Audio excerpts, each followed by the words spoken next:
Topic हम ले रहे हैं लिवरेज। और देखिए आज का जो क्वेश्चन है उसमें ऑपरेटिंग लिवरेज, फाइनेंशियल लिवरेज और कंबाइंड लिवरेज, तीनों ही लिवरेज कैलकुलेट करने हैं आपको। क्वेश्चन की जो डिटेल है वो मैं आपको बता दूं।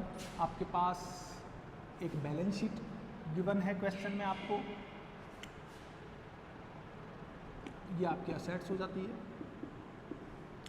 यहाँ पे आपकी लायबिलिटीज़ हो जाती है, ये अमाउंट हो जाता है।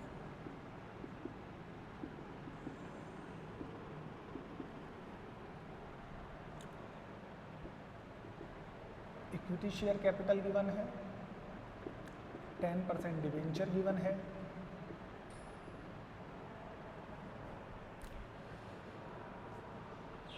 रिटेन अर्निंग आपको गिवन है,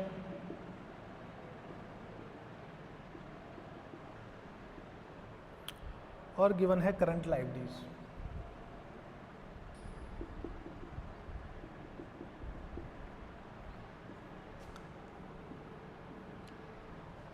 इक्विटी शेयर कैपिटल आपके पास है 1,20,000 की, 10% डिवेंचर आपके पास 1,60,000 के हैं, रिटेन अर्निंग आपके पास हो जाती है 40,000 और 80,000 आपके पास हो जाती है करंट लायबिलिटीज। टोटल आपके पास हो जाता है 120, 160, 40 और 80, ये हो जाता है 4 लाख। इसी तरह अगर असेट्स में आप देखें तो आपके पास करंट असेट्स और फिक्स असेट्स, करंट असेट्स आपके पास हो जाती है 1 लाख, फिक्स असेट्स आपके पास है 3 lakh.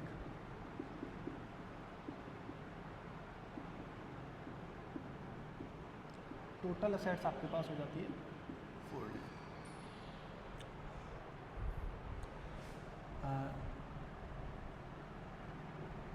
From the following data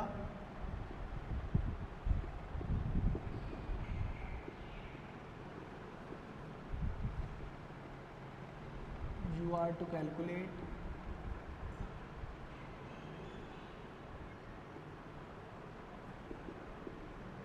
all 3 leverages। तो आपको तीनों लिवरेजेस कैलकुलेट करने हैं डेटा से, और डेटा में आपको इसके अलावा assets turnover, total assets turnover ratio given है 3,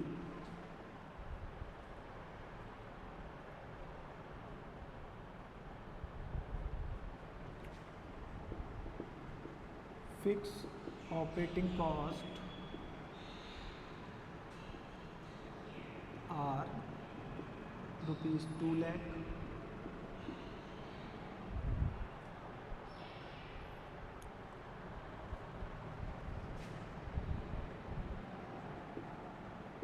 variable cost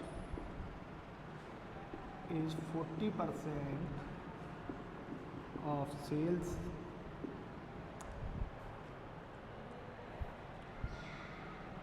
and tax rate is 30% per annum। तो देखिए क्वेश्चन की डिटेल्स आपके सामने हैं, क्वेश्चन आपको समझ में आ गया होगा अब तक। फिर भी एक बार मैं एक्सप्लेन कर देता हूं कि हमारे पास क्वेश्चन में बैलेंस शीट आपको गिवन है, बैलेंस शीट में आपके पास असेट्स है, लायबिलिटीज़ है, और यहाँ पे हम देख सकते हैं कि इक्विटी शेयर और डिवेंचर का जो रेशो है, यानी कि आपके पास जो डेप्ट है वो है 1,60,000 का, और इस पर जो हम फिक्स इंटरेस्ट पे कर रहे हैं 10% पे कर रहे हैं, यानी कि 16,000 हम इंटरेस्ट पे कर रहे हैं। इसके अलावा करंट लायबिलिटीज़ आप 80,000 है, आपके पास रिटेन अर्निंग है 40,000। क्वेश्चन में अगर आगे चलें तो आपको टोटल असेट्स टर्नओवर दिया हुआ है, टोटल असेट्स टर्नओवर रेशो 3 दिया हुआ है। इसका मतलब ये है कि आप इसके थ्रू सेल्स को कैलकुलेट कर सकते हैं। इसका फॉर्मूला होता है टोटल असेट्स टर्नओवर का, ये हमने रेशो में सीखा था। टोटल असेट्स टर्नओवर आप रेशो पढ़ चुके हैं, तो निश्चित रूप से आप टोटल असेट्स के थ्रू सेल्स की कैलकुलेशन कर सकते हैं।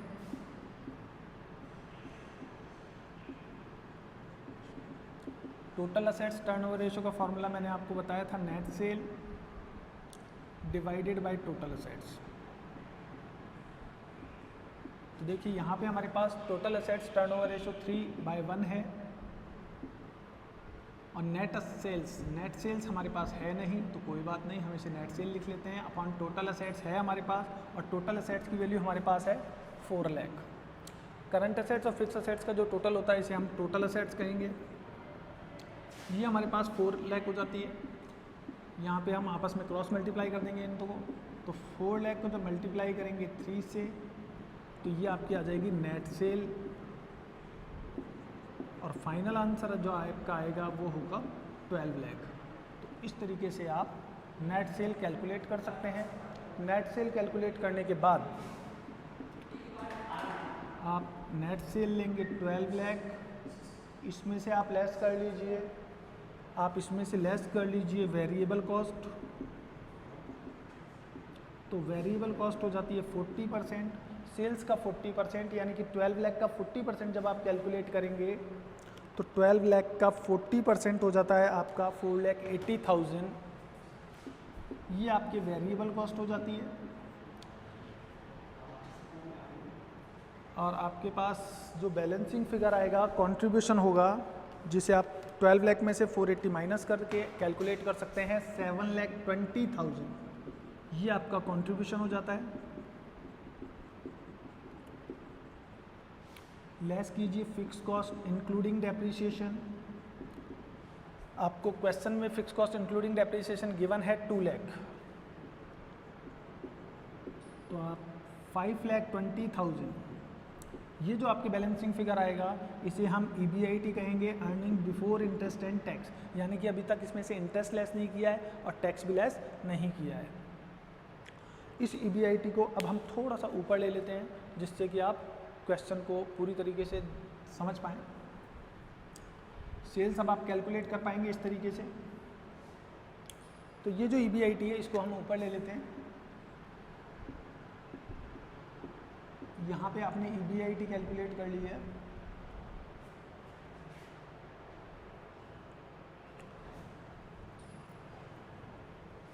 पूरा क्वेश्चन ही ऊपर ट्रांसफर कर देते हैं। देखिए सेल्स हमारे पास आई थी 12 लाख, हमने लेस किया वेरिएबल कॉस्ट 40%, यानी कि 4,80,000, तो आपके पास 7,20,000 कंट्रीब्यूशन आ गया। इसमें से आपने लेस किया फिक्स कॉस्ट 2 लाख,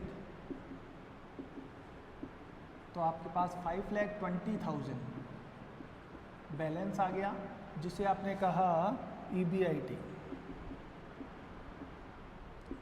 इसमें से आप लेस करेंगे इंटरेस्ट पहले ऑन डिबेंचर, तो इंटरेस्ट आपका है 16,000। 1,60,000 ये जो है इसका 10% आप कैलकुलेट कर लीजिए, तो इंटरेस्ट आपका आ जाता है 16,000। और अब आपके पास 5,04,000 बैलेंस अमाउंट बचेगा, जिसे आप कहेंगे अर्निंग बिफोर टैक्स या PBT, प्रॉफिट बिफोर टैक्स। अब आप लेस कर दीजिए इसमें से टैक्स। ये स्टेटमेंट ऊपर आ चुका है, तो अब यहाँ से हटा देता हूँ मैं इसको,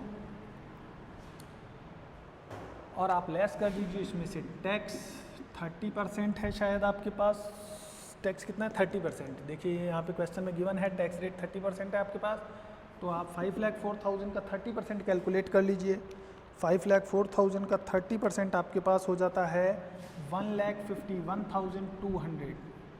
5,04,000 में से आप लेस कीजिए तो आपके पास बचेगा 3,52,800। इसे हम कहेंगे प्रॉफिट आफ्टर टैक्स या अर्निंग आफ्टर टैक्स। अगर अब इसमें से प्रेफरेंस शेयर डिविडेंड है आपके पास,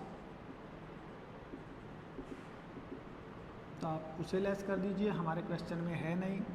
352,800 रहेगा, ये हो जाएगा प्रॉफिट फॉर इक्विटी। और EPS के लिए अगर आपको EPS निकालनी हो तो हम फार्मूला यूज़ कर सकते हैं, मैं यहाँ पे लिख देता हूँ। EPS अगर आपको कैलकुलेट करनी हो तो फार्मूला हो जाता है आपका profit 4 equity upon number of equity share. फिलहाल हमारे केस में हमें तीनों जो लिवरेजेज है वो कैलकुलेट करने हैं, और तीनों लिवरेज कैलकुलेट करने के लिए हम फार्मूला जो यूज़ करते हैं, फर्स्ट आप ऑपरेटिंग लिवरेज कैलकुलेट करेंगे। ऑपरेटिंग लिवरेज का फार्मूला होता है C अपॉन EBIT, यानी कि कंट्रीब्यूशन अपॉन EBIT। कंट्रीब्यूशन हमारे पास है 7,20,000 और EBIT है 5,20,000। तो 7,20,000 में आप डिवाइड कर दीजिए 5,20,000 का, तो आपके पास ऑपरेटिंग लिवरेज आ जाता है 1.38। इसी तरह सेकंड नंबर पे आप फाइनेंशियल लिवरेज कैलकुलेट करेंगे। फाइनेंशियल लिवरेज का फॉर्मूला हो जाता है EBIT अपॉन EBT। हमारे केस में EBIT अगर हम देखें तो 5,20,000 है आपके पास EBIT, और EBT अगर आप देखें तो 5,04,000 है। तो 5,20,000 में आप डिवाइड करेंगे 5,04,000 का, तो 520 डिवाइडेड बाय 5,04,000 आपके पास आ जाता है 1.03। तो इस तरीके से आप ऑपरेटिंग लिवरेज और फाइनेंशियल लिवरेज को कैलकुलेट कर सकते हैं। और थर्ड नंबर पे बारी आती है कंबाइंड लिवरेज की। तो कंबाइंड लिवरेज के लिए आप फार्मूला यूज़ कर सकते हैं operating leverage multiply by financial leverage. Operating leverage आपके पास था 1.38 और मल्टीप्लाई कर सकते हैं आप 1.03 से, तो आपके पास कंबाइंड लिवरेज आ जाता है 1.03 मल्टीप्लाई 1.38, तो ये आपके पास हो जाता है 1.42। कंबाइंड लिवरेज को कैलकुलेट करने के लिए आप एक और तरीका काम में ले सकते हैं। EBIT से EBIT को अगर आप क्रॉस कर दें तो C अपॉन EBT, ये फार्मूला भी हो जाता है। तो 7,20,000 डिवाइडेड बाय EBT था 5,04,000, तो ये आपके पास 1.42 आ जाता है। आप कंबाइंड लिवरेज के लिए डायरेक्ट फार्मूला यूज़ कर सकते हैं C अपॉन EBT। तो आपके पास C हो जाता है 7,20,000 और EBT आपके पास हो जाता है 5,04,000, और इसके थ्रू आप कंबाइंड लिवरेज कैलकुलेट कर सकते हैं 1.42। तो देखिए इस तरीके से हम क्वेश्चन में ऑपरेटिंग लिवरेज, फाइनेंशियल लिवरेज और कंबाइंड लिवरेज कैलकुलेट कर सकते हैं। उम्मीद करता हूं कि अब इस क्वेश्चन में आपको कोई परेशानी नहीं होगी और इस टाइप के जो क्वेश्चन हैं वो आप इजीली सॉल्व कर पाओगे। फिर मिलेंगे, थैंक यू।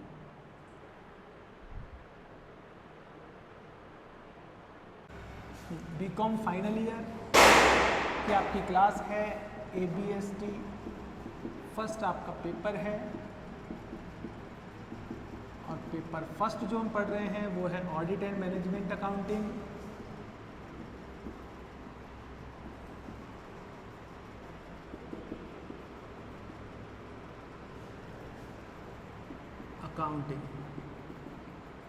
और आज का हमारा टॉपिक है इसमें लिवरेज। क्वेश्चन की जो डिटेल है वो इस तरीके से है। आपको ऑपरेटिंग लिवरेज जो गिवन है, ऑपरेटिंग लिवरेज आपको क्वेश्चन में गिवन है 3:1। फाइनेंशियल लिवरेज आपको गिवन है 2:1, और 20 लाख आपको इंटरेस्ट गिवन है।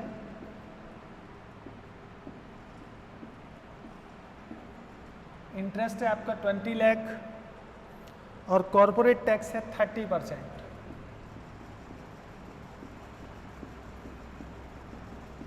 कॉरपोरेट टैक्स है आपका 30% और वेरिएबल कॉस्ट है आपके पास 30%, 60% ऑन सेल्स। वेरिएबल कॉस्ट है 60% ऑन सेल्स।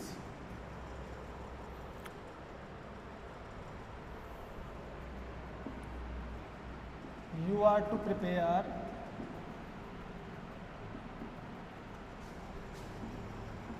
income statement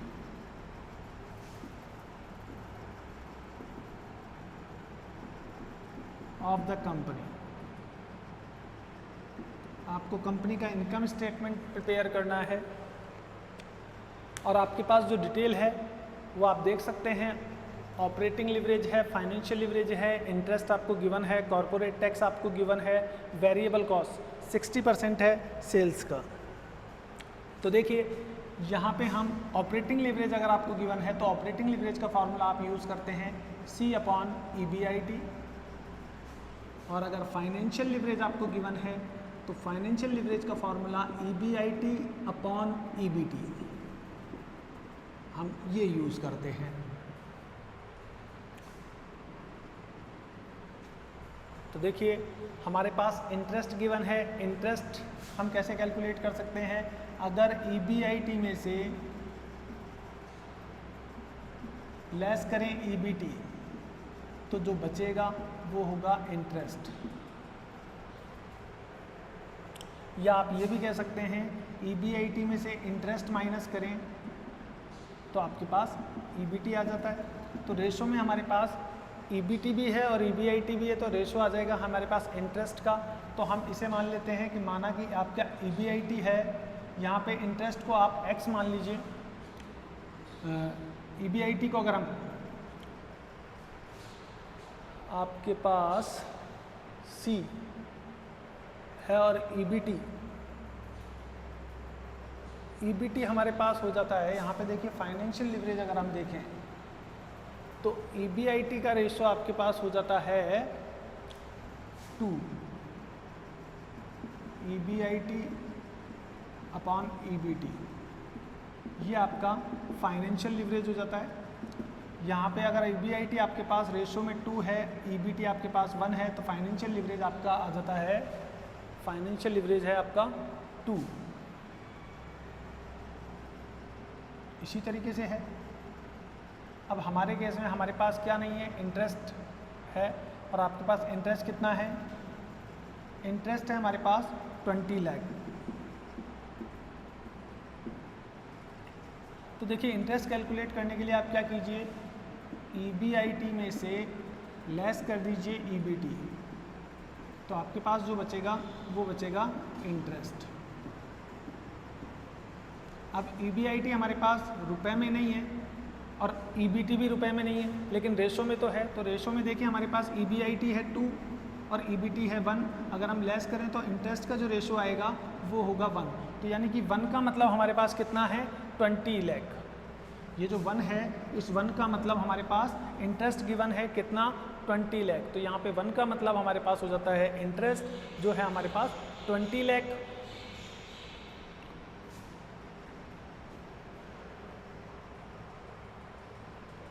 तो EBIT की कैलकुलेशन हम किसके थ्रू कर सकते हैं, इंटरेस्ट के थ्रू कर सकते हैं। इंटरेस्ट हमारे पास 20 लाख है।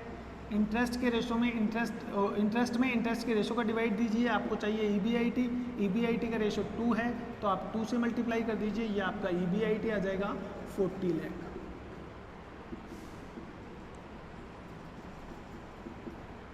तो इस तरीके से हम EBIT की कैलकुलेशन कर सकते हैं 40 लाख। और EBIT आने के बाद आप कैलकुलेट कर सकते हो C, क्योंकि यहाँ पे आप देखिए आपके पास ऑपरेटिंग लिवरेज है और EBIT आपने कैलकुलेट कर लिया है 40 लाख। तो बाकी का जो C है वो जब हमारे पास ये भी है और ये भी है तो हम C की कैलकुलेशन कर सकते हैं। कैसे? तो देखिए आप ऑपरेटिंग लिवरेज आपके पास था 3/1, यहाँ पे आपको क्वेश्चन में दिया हुआ है, C आपके पास है नहीं है, और EBIT आपने कैलकुलेट कर लिया 40 लाख। तो आप इसको क्रॉस मल्टीप्लाई कर दीजिए, तो यहाँ पे C = हो जाता है 3 × 40 लाख। तो आपके पास C × 40 लाख करने पर आ जाता है, C आ जाता है 1,20 लाख।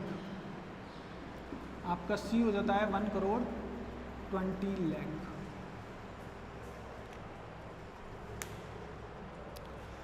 तो देखिए आपने C भी कैलकुलेट कर लिया। अब C के थ्रू आप सेल्स कैसे कैलकुलेट करेंगे, क्योंकि आपके पास 60% है। तो देखिए सेल्स 100% होती है, लेस करेंगे वेरिएबल कॉस्ट 60%, तो आपके पास जो कंट्रीब्यूशन बचेगा वो बचेगा 40%। तो यहाँ पे कंट्रीब्यूशन हमारे पास है 1,20 लाख, जो 40% के बराबर है, यानी कि 1,20 लाख ये जो कंट्रीब्यूशन है वो आपका किसके बराबर है, 40% के बराबर है, क्योंकि सेल्स माइनस वेरिएबल कॉस्ट करेंगे तो आपका ये जो कंट्रीब्यूशन आएगा ये 40% आएगा। तो ये 40% कंट्रीब्यूशन है, तो सेल्स आपकी 100 के बराबर है, तो सेल्स क्या होगी, आप क्रॉस मल्टीप्लाई कर दीजिए तो आपकी सेल्स आ जाएगी। तो 1,20,00,000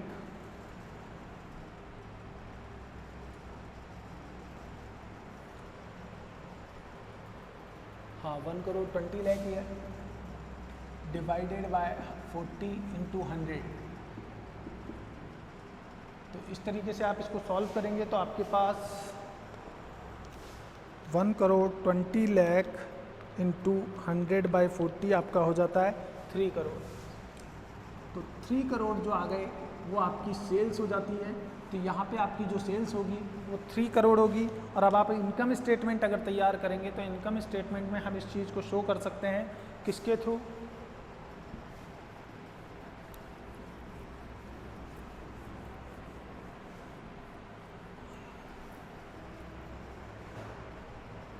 देखिए आपकी जो सेल्स है वो 3 करोड़ है, लेस कीजिए वेरिएबल कॉस्ट 60%, तो ये हो जाती है 1,80,00,000। तो आपके पास कंट्रीब्यूशन आ जाता है 1,20,00,000। ये आपका सी हो जाता है, लेस करेंगे फिक्स कॉस्ट। तो फिक्स कॉस्ट क्वेश्चन में गिवन नहीं है, हम बैलेंसिंग फिगर के रूप में कैलकुलेट कर सकते हैं। कैसे कि हमारे पास EBIT गिवन है, कंट्रीब्यूशन में से फिक्स कॉस्ट लेस करेंगे EBIT आएगी, और EBIT हमने कैलकुलेट कर ली थी 40 लाख। तो 1,20,00,000 और 40 लाख इन दोनों के बीच का जो डिफरेंस है 80 लाख, वो आपकी फिक्स कॉस्ट हो जाती है। अब आप लेस कीजिए इंटरेस्ट आपको क्वेश्चन में गिवन है 20 लाख, तो बाकी जो 20 लाख बच गया ये आपका EBT हो जाता है।